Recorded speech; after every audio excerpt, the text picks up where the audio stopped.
Good morning. Um, I'm Vanda Vicars. I'm Chief Operating Officer from the Global Risk Institute, and I'm delighted to welcome you to today's webinar, Fiscal Policy and Transition, Budget Challenges, Opportunities and Risks, with Trevor Tombe from the University of Calgary. Although this event is virtual and many of you are joining us from across Canada and beyond, I wanted to take a moment to acknowledge that the Global Risk Institute is situated on the traditional territory of many nations, is covered by Treaty 13 with the Mississaugas of the Credit, and is now home to many diverse First Nations, Inuit, and Métis people.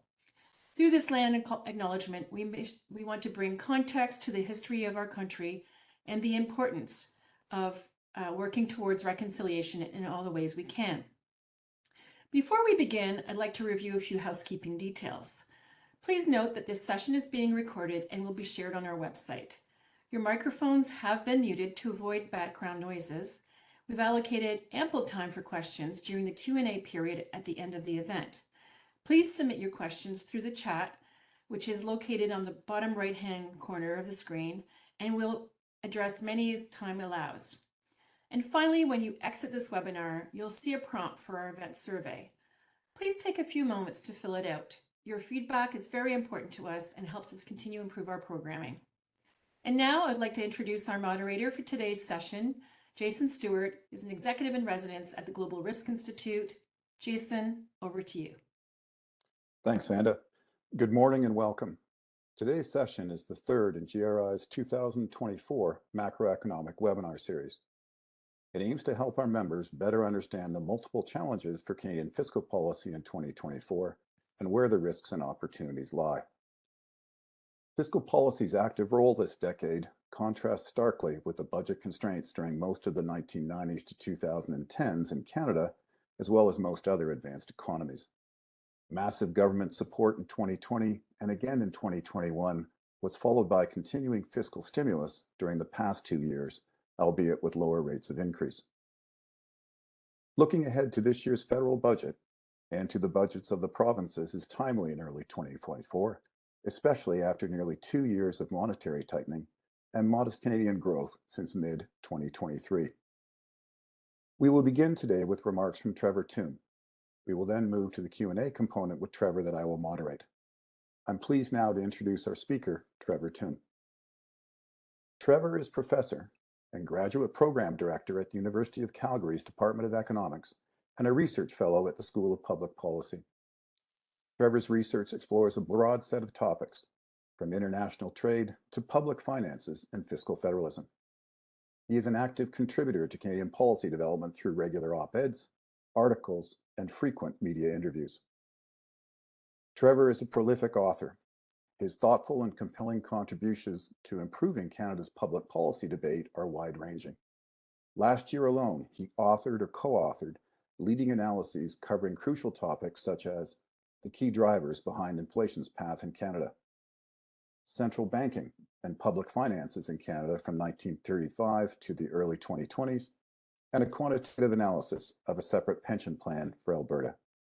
With thanks again for joining us today, Trevor, please begin your formal remarks. Thank you, James, and thank you to everyone for taking the time this morning. I think the upcoming federal budget is certainly going to be one to watch, with a lot of important developments over the past year that the government will be both grappling with, and a lot of interesting and important policy choices that they are no doubt right now considering the implications of.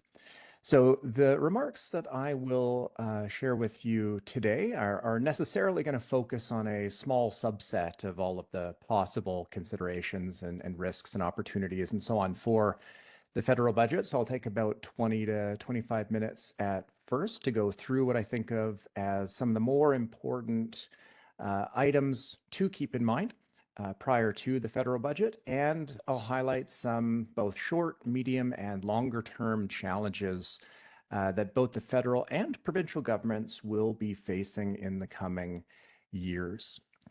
So I think I'll begin by highlighting first kind of two broad lessons that I think we should really keep in mind going forward that we learned during the pandemic and the fiscal policy response of Canada's federal government. First is the importance of being prepared for unexpected shocks, right? So we see here over time the overall federal budget surpluses and deficits from the start of Canada, 1867, to projected to about 2028 from the latest fall economic statement. Now, during COVID, we saw deficits reach magnitudes that we've never seen as a share of the economy outside of World War II. About 15% of GDP was the size of that deficit. And projected forward, the deficits do continue, although at a much more manageable level.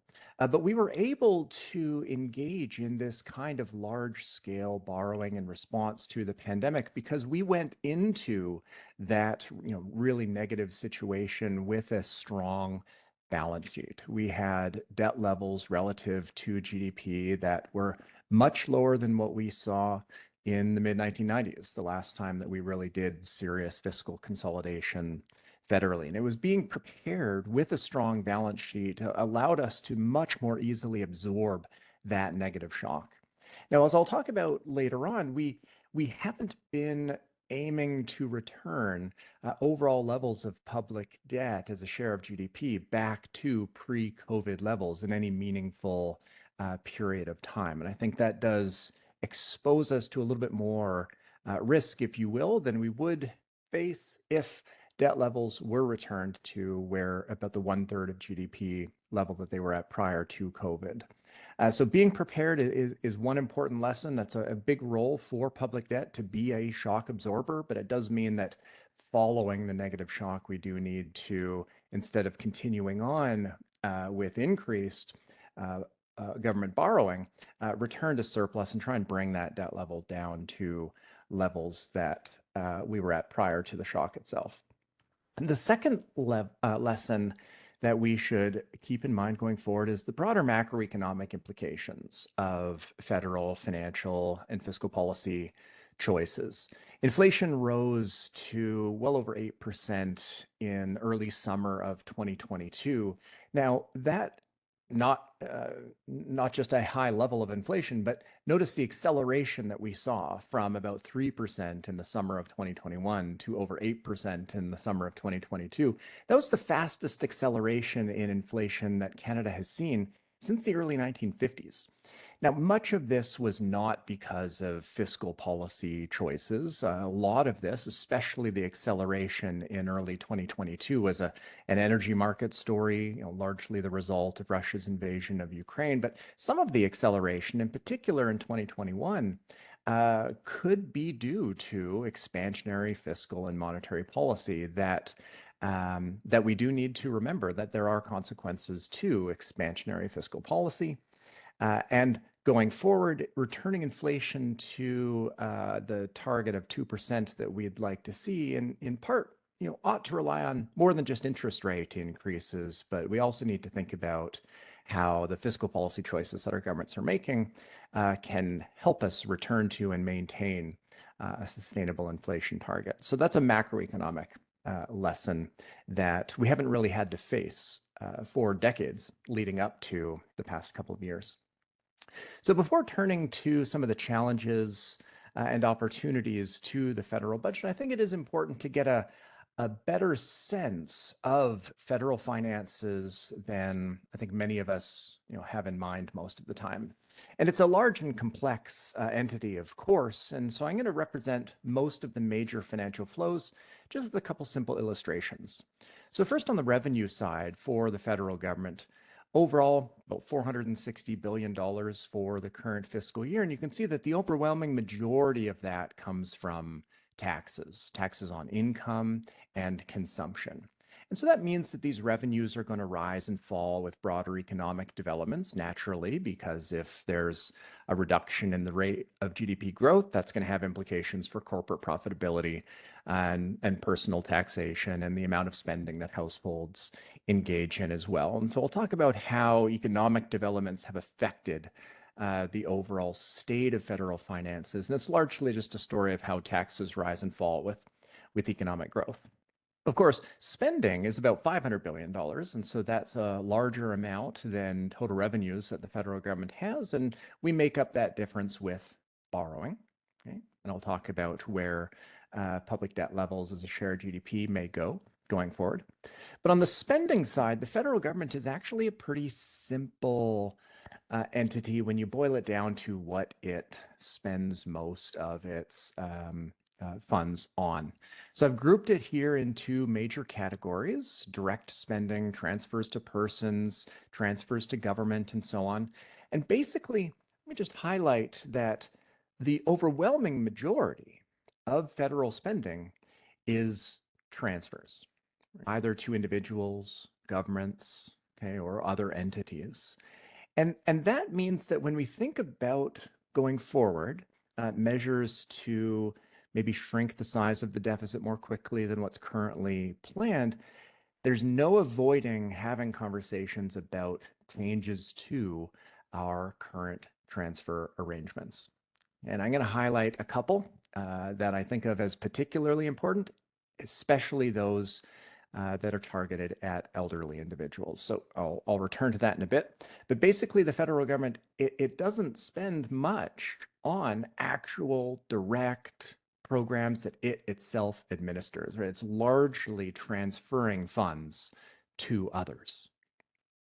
All right, so turning to the challenges, I'm going to highlight a couple short, medium, and longer term challenges for us to keep in mind. And I'm going to start first with the pattern of inflation that we're seeing right now.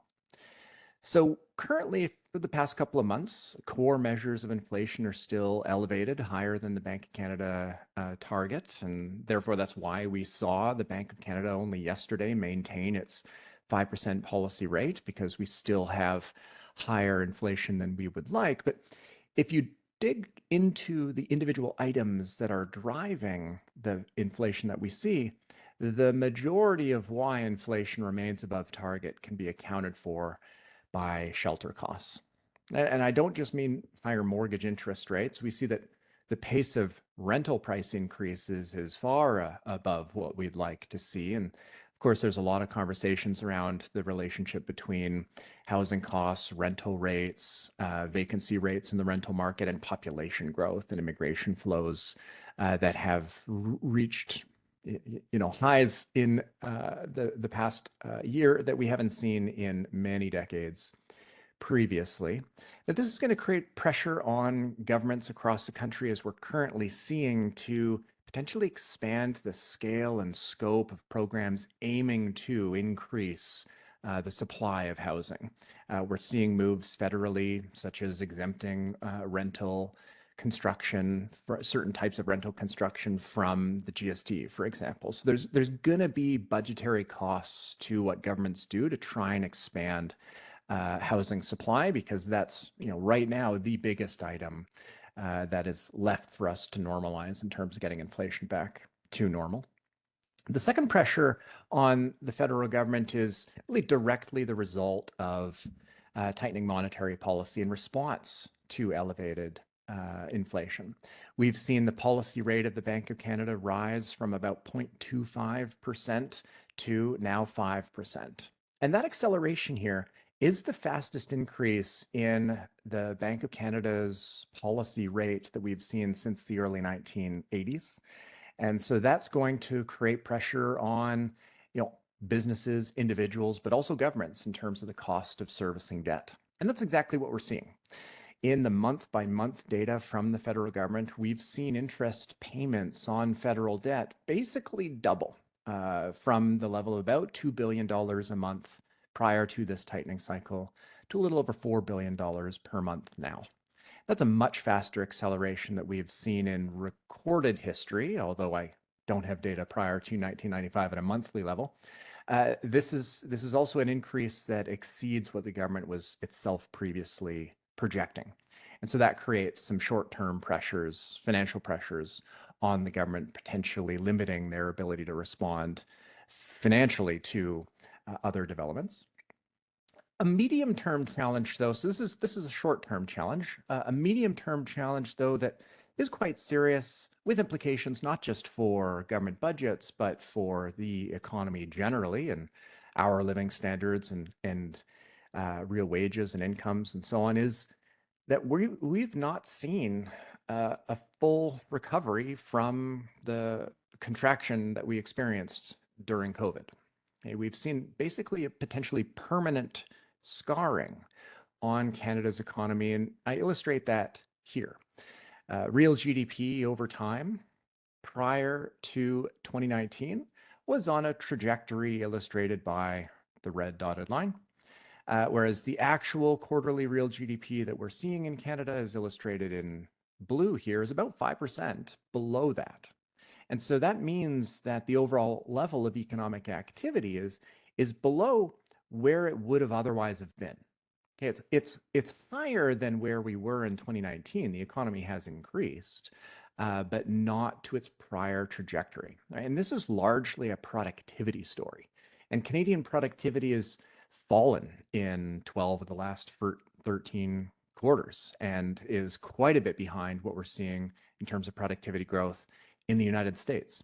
And that has huge implications for not just living standards and the overall health of the economy, but for government budgets as well. And so this is something that I think we need to pay a lot more attention to. There's no silver bullet here. I mean, Canadian productivity challenges is a multifaceted issue, and maybe we can explore some of that in the Q&A, but it's quite serious, and 5% smaller economy than it would have otherwise have been is a very large, a large potential, as I'm calling it, scarring. Now, very long term, okay, beyond the medium term challenge of productivity, the long-term challenge for Canada and many economies around the world is an aging population. And we're seeing a little less than 1 in 5 individuals today over the age of 65, and that will grow to about 1 in 4 within the next 2 decades. So, of course, there's different scenarios that this could evolve depending on policy choices, immigration flows in particular. But StatsCan's latest projections do clearly show that we are, slated for a significant increase in the share of individuals who are over 65, and that'll have big implications for economic growth as individuals exit the labor force. Big implications too for government budgets, and that's, I guess, where I'm going to turn to next in terms of what the future might have in store for government budgets federally and provincially. So first, kind of just highlighting some of the recent developments that we've seen federally, maybe providing useful context for us going into the next federal budget. So we saw a few months ago in November, the fall economic update really presented a very different fiscal picture federally than what we saw in fall 2022. Okay, so in green here, this is the update that we received a year prior to the most recent one. This is the government's budget balance, deficit about $20 billion for this current fiscal year, rising to a surplus by about 2026 and beyond. But the government did make some policy choices that resulted in a larger deficit than would have otherwise have been the case. Added to that, we've seen a deterioration in economic conditions that also increased the overall amount of the federal deficit for these years. And I'm illustrating the relative contributions here by showing in green, that's what we were previously projecting. Blue is what we would have seen had policy choices not changed between fall of 2022 and today. We would have seen an increase in the deficit because of those deteriorating economic conditions. But policy choices that expand the size of the federal deficit is about 2/3 of the overall deterioration in the federal budget balance between now and 2027. Okay, so the $40 billion deficit this year, that's roughly double what we were previously anticipating, and that's largely because of policy choices.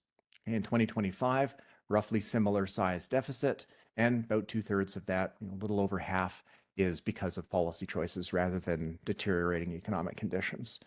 And these policy choices, this is not a new development where, governments obviously respond to changing circumstances, and that's completely fair enough. But one issue that we see federally that is potentially concerning, and it certainly raises eyebrows with me, is the, I guess, lack of commitment to our own plans for future spending. We've seen systematically, federally, that the overall amount of total expenditures ratcheting up with each successive budget plan.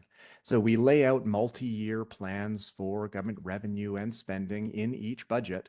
And basically, every single budget since 2016 has seen that spending trajectory of the federal government rise higher than what we were previously planning for. And so notice this year, had we returned spending after COVID to where we were planning for it to be, we would not have a budget imbalance at all this year. Right?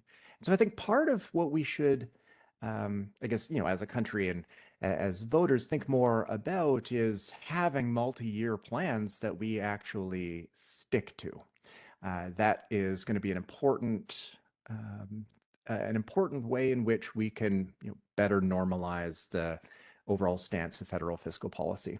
Now, concretely, and that's easy to say in the abstract, concretely, this doesn't come easy, especially because the federal government spending, as we saw, is largely transfers to individuals. And so I do think we need to start being more honest in terms of our conversations nationally around how to restrain federal spending. And there's no avoiding tackling issues like transfers to elderly individuals, especially in the context of an aging population.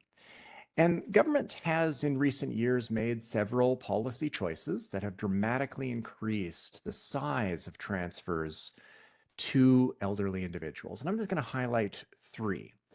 First, lowering the age of eligibility for the old age security to 65, right? It was changed to 67, but then quickly reversed after the change in government following the 2015 election.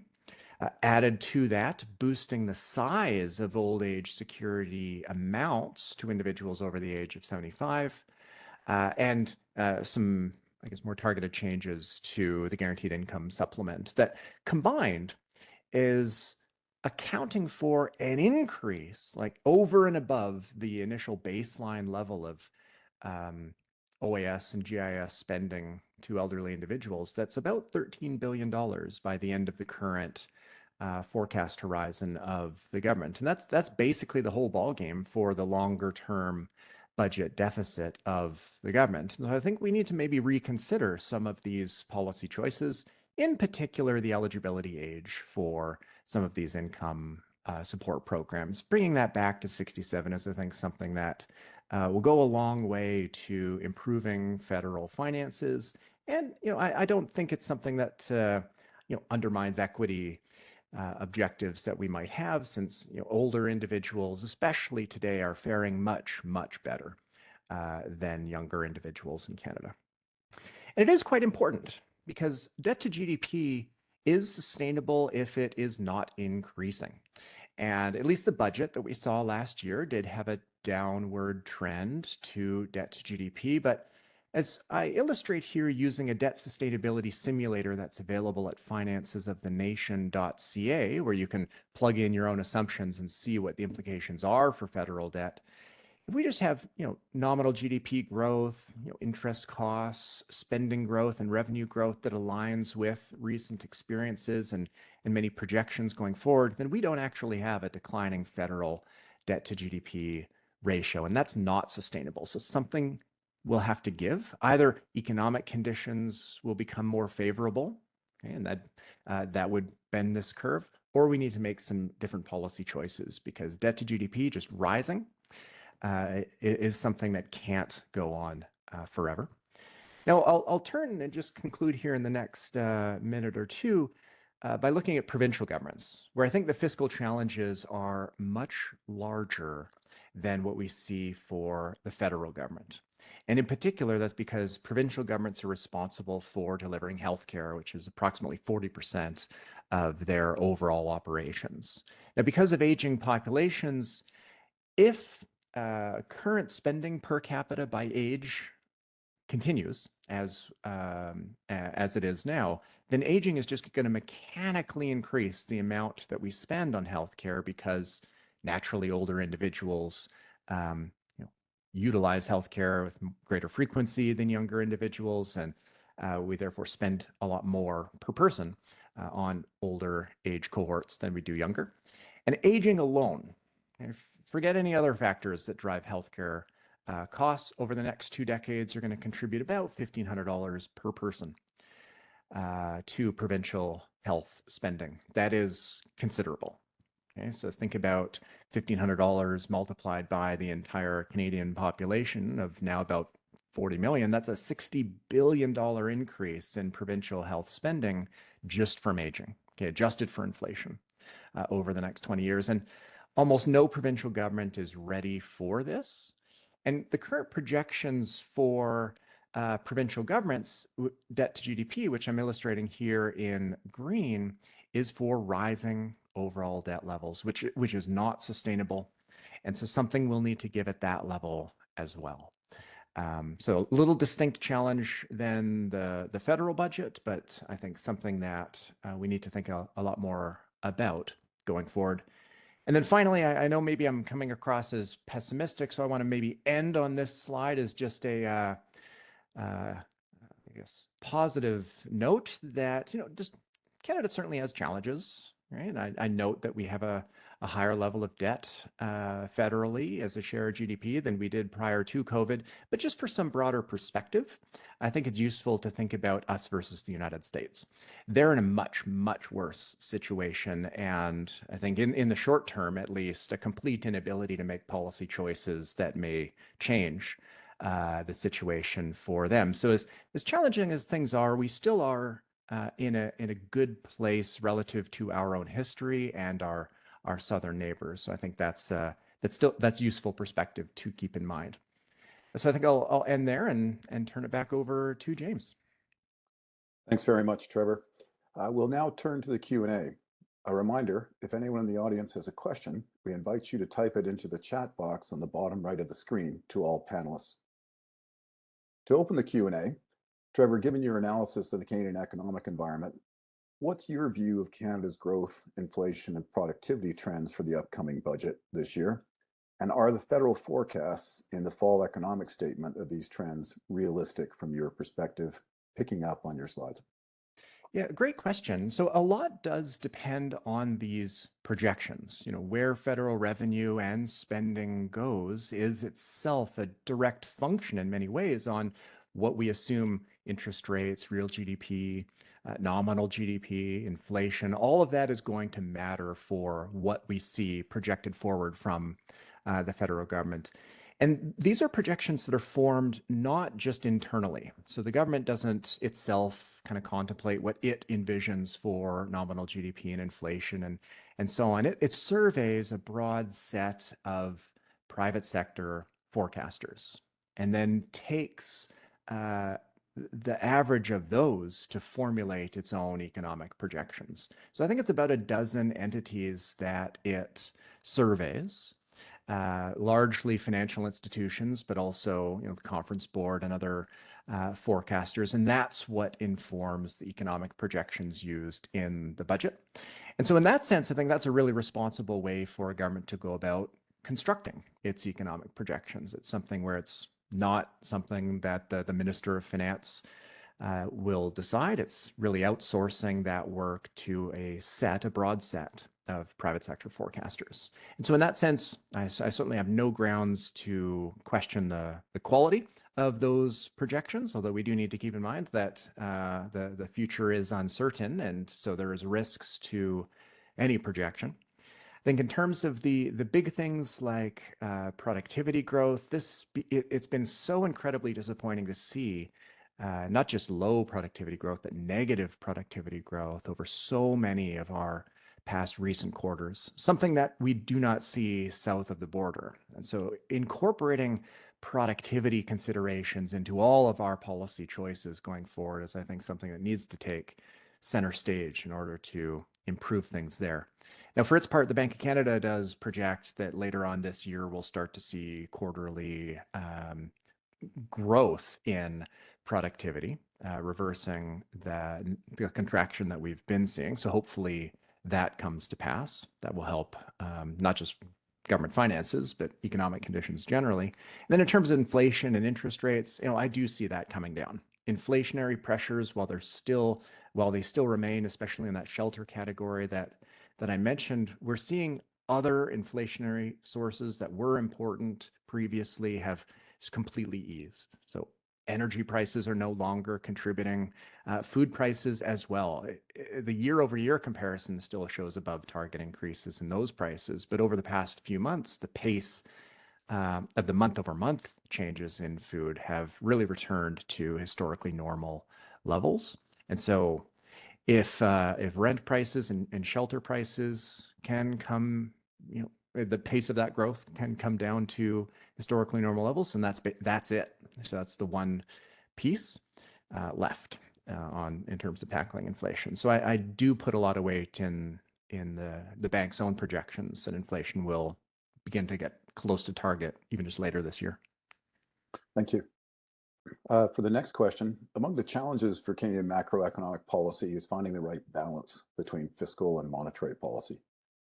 Is current fiscal policy sufficiently coordinated with monetary policy from your perspective?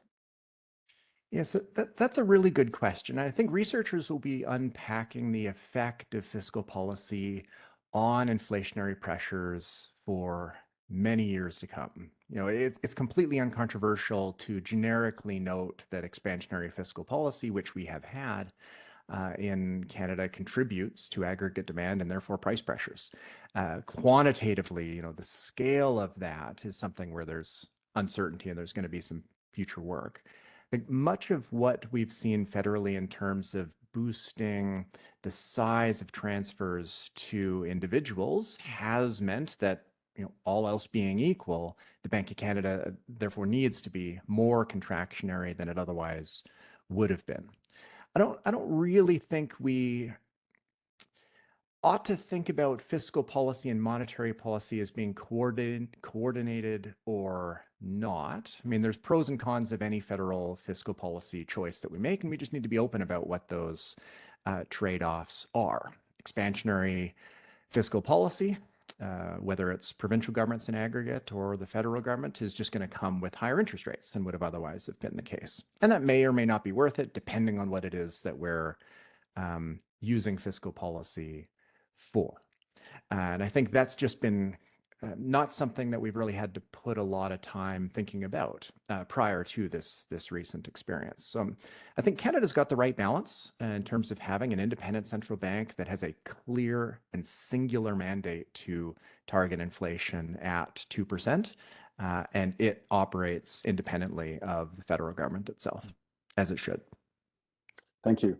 Turning to questions from attendees, have we seen similar economic scarring as a result of COVID in other jurisdictions? I'm thinking, of course, primarily here, other advanced economies. Yeah, that's a great question. I don't have a systematic examination of all advanced economies here. It's certainly not unusual to see that ratcheting down in an economy's growth trajectory following major economic disruptions. Okay, we do see that as a generic point systematically and historically. We saw it in the United States following the financial crisis, for example. But U.S. per capita real GDP growth has been quite strong, and we don't see there the same kind of permanent scarring that we are seeing in Canada. So it's not something that we're observing right now in the United States. Europe has faced, considerable additional challenges, especially following Russia's invasion of Ukraine, that has meant that growth there has actually been worse in many countries than Canada, although that's distinct and not something that we should see as related to the same phenomenon that Canada is going through right now. Thank you. Do you see a change in policy choice spending for the upcoming federal budget and provincial budgets? And if so, which areas do you see as getting increases or reductions? So I certainly don't see a fundamental change in fiscal policy coming from the federal government. We have seen year by year, even prior to COVID, that the government ratchets up the amount of expenditures relative to its own prior plans. Like every single budget since 2016 and most of the fall economic statements as well. And I don't see any reason to suspect that that's going to change, in particular because of some of the underlying political pressures that the government faces in terms of expanding certain social programs that we're seeing in relationship to its need for parliamentary support from the NDP. You know, that's what we're seeing in terms of dental plans, and we may see that with prescription drugs or pharmacare. I mean, that I think the question is going to be, how much do we see the federal government expanding in those areas? And they do face some real constraints. And so if I were to guess, I think it would be more on the restrained side. The fall economic statement that we saw did feature choices that expanded the deficit relative to what prior projections were, but I think it's fair to say by less than many anticipated, certainly less than what I anticipated, and that may continue. So it's not so much a reversal of the trends that we've seen, but maybe more restrained in terms of the scale, just because of the pressures that the government is under. Now, provincially, you have a lot of variation across provinces in terms of priorities and fiscal policy choices. And so it's hard to make a blanket statement, but generically speaking, most provincial governments are really not thinking about the long-term pressures related to demographics and health spending. And that's been true for many years now, and I think is not going to be something that we see changing this year, next year, or in the short term, which is unfortunate. The longer we delay making adjustments in preparation for this mounting pressure on the health system, the more difficult those changes are going to be. So I would like to see provinces focus more on the long-term fiscal challenge that we all face, but I don't think that's in the cards. Turning to the next question, what percentage of Canadian savings are in the assets of the Canada Pension Plan? And as a follow-on to that, if these savings were forced to invest more within Canada, would that be enough to move the needle on the capital deepening needed to improve Canada's productivity? Yeah, that's an interesting question. So to the first part, I don't know what share of overall total savings of individual Canadians is in the Canada Pension Plan, right? The CPP does have about $550 or so billion in its current pool. That's about 20% of GDP. So it's a fairly considerable pool of funds just in the CPP alone. How that compares to private savings or investment funds of other pension plans, I'm not sure. But that's considerable. And I don't think anyone is contemplating a change to the CPP mandate. You know, that is a directive for the investment board of the CPP to maximize returns, subject only to ensuring the cash flows exist to make good on CPP expenditures, benefits to retirees. And in order to change that mandate, it is not just something where the federal government would make a decision. It would need 2/3 of the provinces representing 2/3 of the population to agree. And that's a very, very heavy lift. We've seen that occur a few years ago when we were expanding CPP with adding this supplementary, fully funded additional benefit, and that required provincial agreement.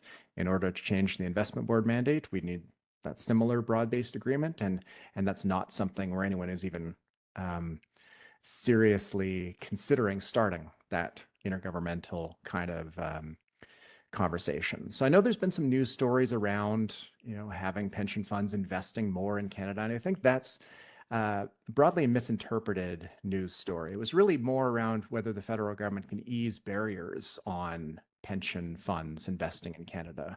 Certain restrictions on ownership shares, for example, could be eased. So there might be an increase in the amount invested by pension funds into Canada, but it would be through easing those barriers rather than mandate changes to the CPP itself. Thank you.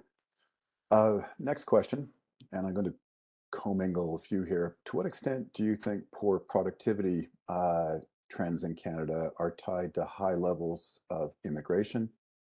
And related to that, the dominance of the housing narrative and focus in policy as compared to business investment?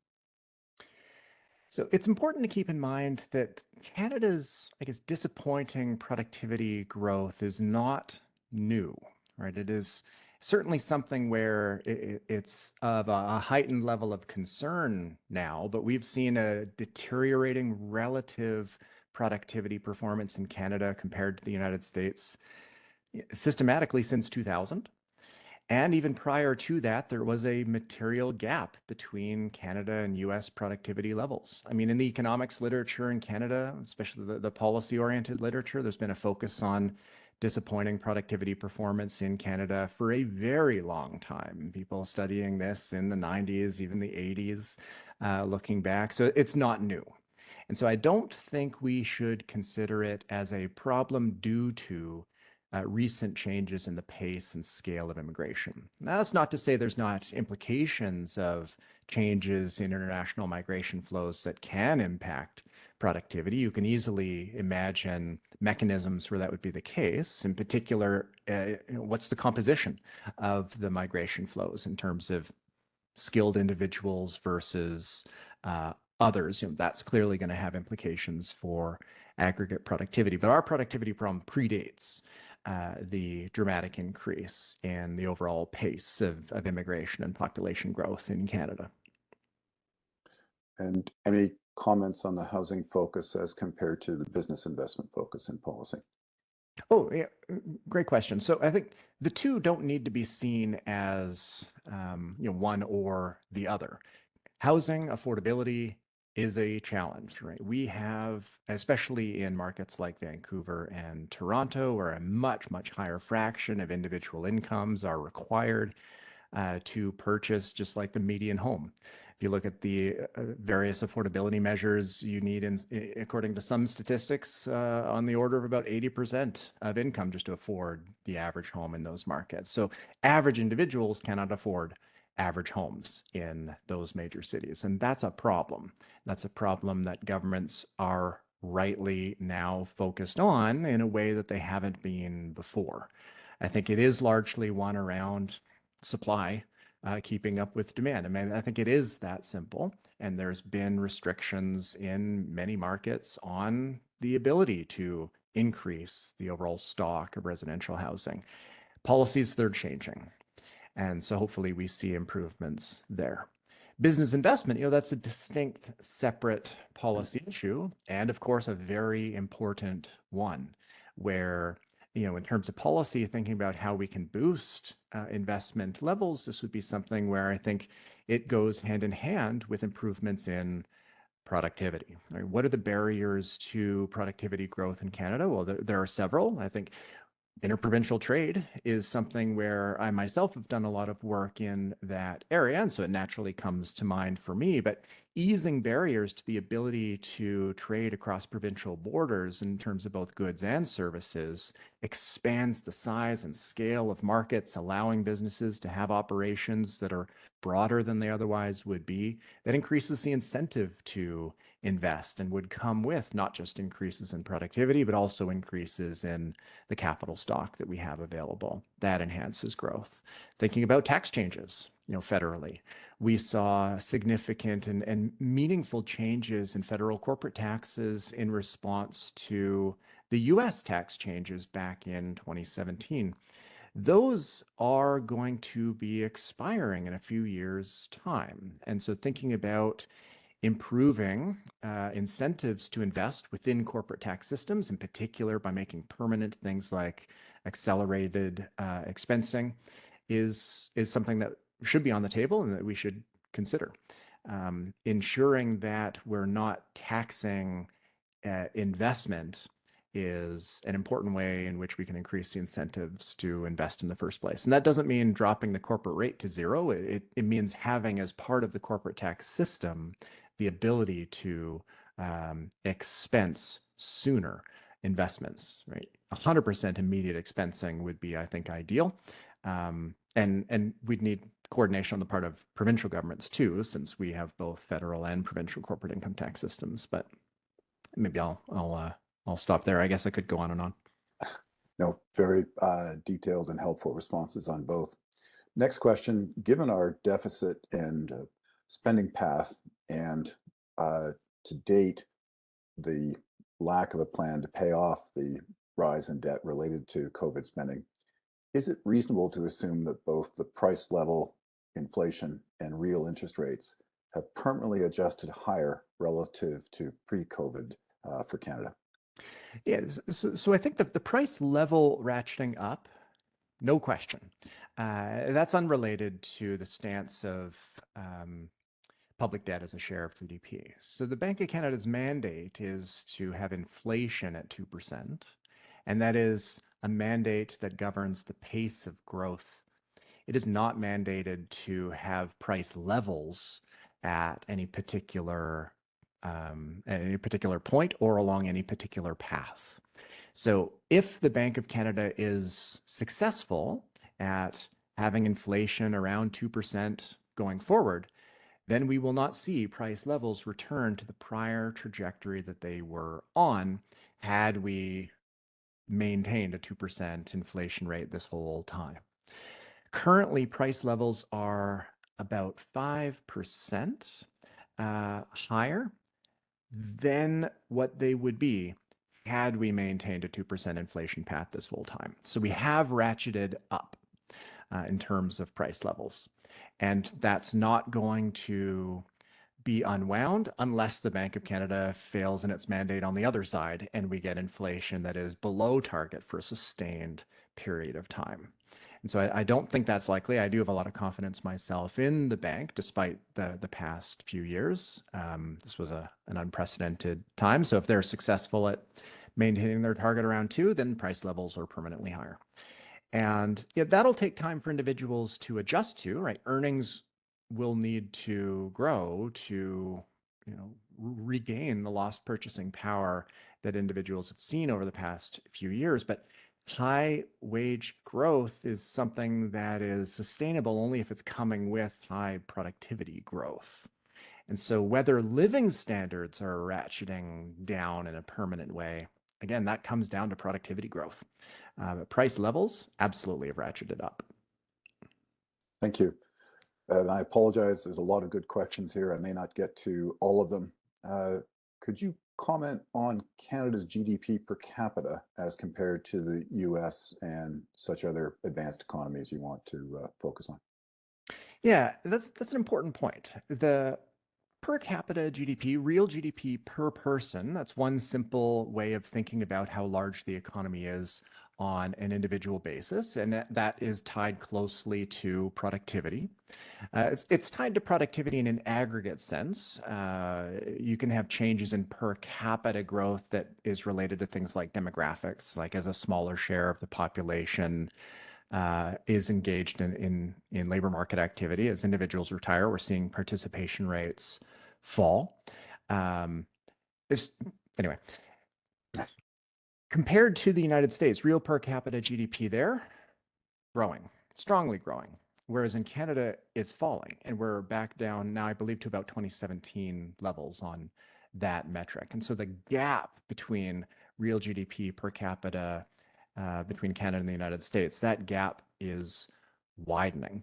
And it's widening to a point that is quite large. I mean, I haven't done this calculation in some time, but earlier last year, I believe it was in the summer, doing analysis on the productivity gap between Canada and the United States revealed that, even in economies, strong economies like Ontario, the real GDP per capita is basically the same as Alabama. Right? So most provinces in Canada have GDP per capita that is considerably below most US states. And so there's a large gap, and that gap is widening in recent years. And that, again, that's a productivity story.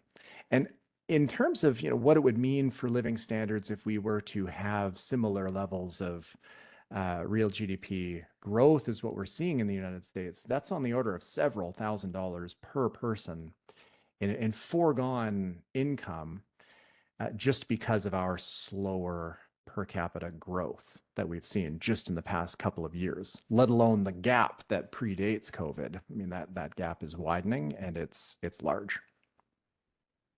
Thank you. How would you see from your analysis, how much of pandemic-related savings remains for Canadians generally in any particular segments you want to focus on? Oh, household savings, the stock of it. Yeah, that's data that I haven't looked at recently at all. So I'm gonna, I guess, punt on it providing any specific number. It is still larger. Like, so the stock of household savings that exists is up. I think interesting for us to think about in terms of the implications of that for consumer spending is in what form those savings are held. And because of the rapid increase in Bank of Canada policy rates that we've seen, we've also seen pretty rapid increases in returns to things like GICs. And if you look at the stock of savings that individuals are holding in term deposits and the like, that's way up. And so that is a little less liquid. Of course, depending on the type of term deposit you take out, you may be restricted in your ability to withdraw those savings. And so we are seeing less liquidity in individual savings that I think means that despite it still being larger, is not something where it's just going to easily translate into consumer spending the way that just savings in a checking account would. Thank you. How do you see the impact of Canada's immigration policies on the longer term fiscal and economic landscape in Canada? So that's an interesting question. So that I'm going to punt on again. These are difficult questions to provide quantitative answers to. Generically, we shouldn't think about there being a mechanical link between immigration flows and the strength of federal or provincial budgets. There's certainly intertemporal dimensions here. If you have increases in immigration flows largely accounted for by young people, then that's going to have implications in the shorter term, as these are individuals that don't demand as much in terms of public services, pay taxes on income, but eventually will age and then receive out of public funds. So from the present value perspective of the life and of an individual, population growth and immigration flows ratchet up and up or down, depending on the direction of those flows, the scale of economic activity and public finances. It's not mechanically something where we should see long-term fiscal challenges of, say, provincial governments being solved by increasing immigration flows. Thank you. And our remaining couple of questions are aligned on the monetary policy, both generally but also related to fiscal policy. First is current monetary policy aligned with other advanced economies? So in part, yes. We see that central banks have across the world ratcheted up their policy interest rates. And us compared to the United States, so the Federal Reserve, we'll see a decision from them next week. And I anticipate that, like in Canada, they're going to maintain the interest rate that they are at. And we've basically ratcheted up interest rates by a similar magnitude as what we've seen in the United States. And we may see that we start to ease those policy interest rates at roughly the same time as what we're seeing in the United States. So yesterday, the bank maintained its policy rate. I think it'll be really interesting to watch their next meeting, where either they drop that rate or very strongly signal that they will soon drop that rate. And we may see that conversation begin in the United States as well. So where policy rates go this year, if I were to bet, and again, there's a lot of uncertainty here, we see the end of this year with the Bank of Canada policy rate of around 4% from its current 5%. And that's going to be something where I think we see a similar scale change in the United States. So at least Canada and the United States, we've been very closely aligned in terms of both the scale of increase and timing of these interest rate changes. Thank you. When you look at fiscal anchors and guardrails, what should each of the spending and national debt, from your perspective, be as a share of GDP to be sustainable over the long term? And feel free to look at the provinces in aggregate as part of that response as well. Yeah, great question. So there's no magic number for federal debt to GDP that we should target, if you will. Prior to the pandemic, we had federal debt to GDP of just under 1/3. And that ratcheted up to nearly 50% at peak there in the fiscal year 2020, 2021. Returning to the pre-COVID level of debt to GDP has always been what I've thought of as our medium-term goal that we should have. Not because 1/3 debt to GDP ratio is necessarily better than 40% or 50%. It's just unwinding the increase due to a negative shock over some reasonable period of time is how I look at, say, the golden rule, if you will, fiscal policy, where you run deficits when times are bad and you run surpluses when times are good, and you try and have an overall balance over the full cycle. What's not sustainable is a systematic increase year over year in debt relative to GDP. Okay, public debt can't sustainably grow faster than the economy itself. Of course, some years it'll grow faster, and then you want to balance that out with decreases in other years. So it's not sustainable as a trajectory that has debt growing faster than the economy. That's what we see provincially because of demographics and pressures related to the healthcare system. Federally, although there is certainly pressures from demographics, as I noted, in terms of elderly income support program spending, the long term for the federal government is much healthier than for the provinces. And we have this natural pressure for federal debt relative to GDP to be coming down. So over a long-term horizon, federal finances are sustainable. I guess the issue there is that policy choices along the way are ratcheting up each year as we go. So if policy were to remain static from this point going forward, then there would be fundamental pressures to increase revenues more quickly federally than program spending. And that would tend to bring debt to GDP levels federally down, which is something that we don't see provincially. So I don't have in mind a particular number that we should target other than balancing over the business cycle, and for provinces, not increasing over time. And just maintaining where we are for provinces would be itself something that requires significant fiscal policy changes. And that leads to our final question in the last couple minutes for the Q&A. What is the right fiscal and monetary stance for Canada in 2024 and fiscally for the provinces this year and beyond? Yeah, that's a good question. So the right monetary policy stance, I guess I'll start there, is hard to ever know in advance, right? Monetary policy comes with a considerable lag, about 1.5 to 2 years for the full effect of interest rate changes, for interest rate changes to fully affect the aggregate economy. And so we only really know whether monetary policy was appropriate or not after the fact. But based on what we know now and reasonable projections for the global economy and Canada's economy this year and next, it's going to come with monetary policy that starts to normalize, starts to return to what's called a neutral interest rate, which in Canada for the Bank of Canada is somewhere between 2 to 3%. Right? That would be the interest rate that is consistent with the economy operating at its potential, right? Full employment, if you will, and a sustainable inflation target of 2%. So any interest rate above 3 is contractionary. Right? And so the Bank of Canada will, as inflation is normalizing, need to start thinking about how it normalizes the stance of monetary policy. And it will do so gradually, as it should. And so 2024 is going to, unless something changes, feature gradual reductions in the interest rate, getting us back down to that neutral rate range. In terms of fiscal policy and the stance there, I think this is something where I look to, as we've been talking about, the longer term sustainability of government finances. And provincially, it's going to just require we rethink the way in which healthcare is done or change overall tax levels, right?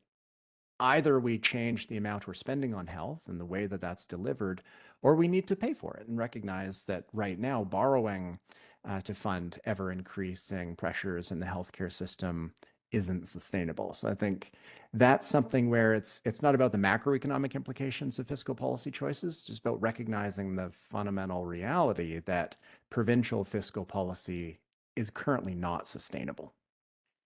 Thank you, and over to Vanda. Thank you, and thank you very much, Trevor. That's all the time we have for questions today, but thank you for joining us and sharing your views on all of this.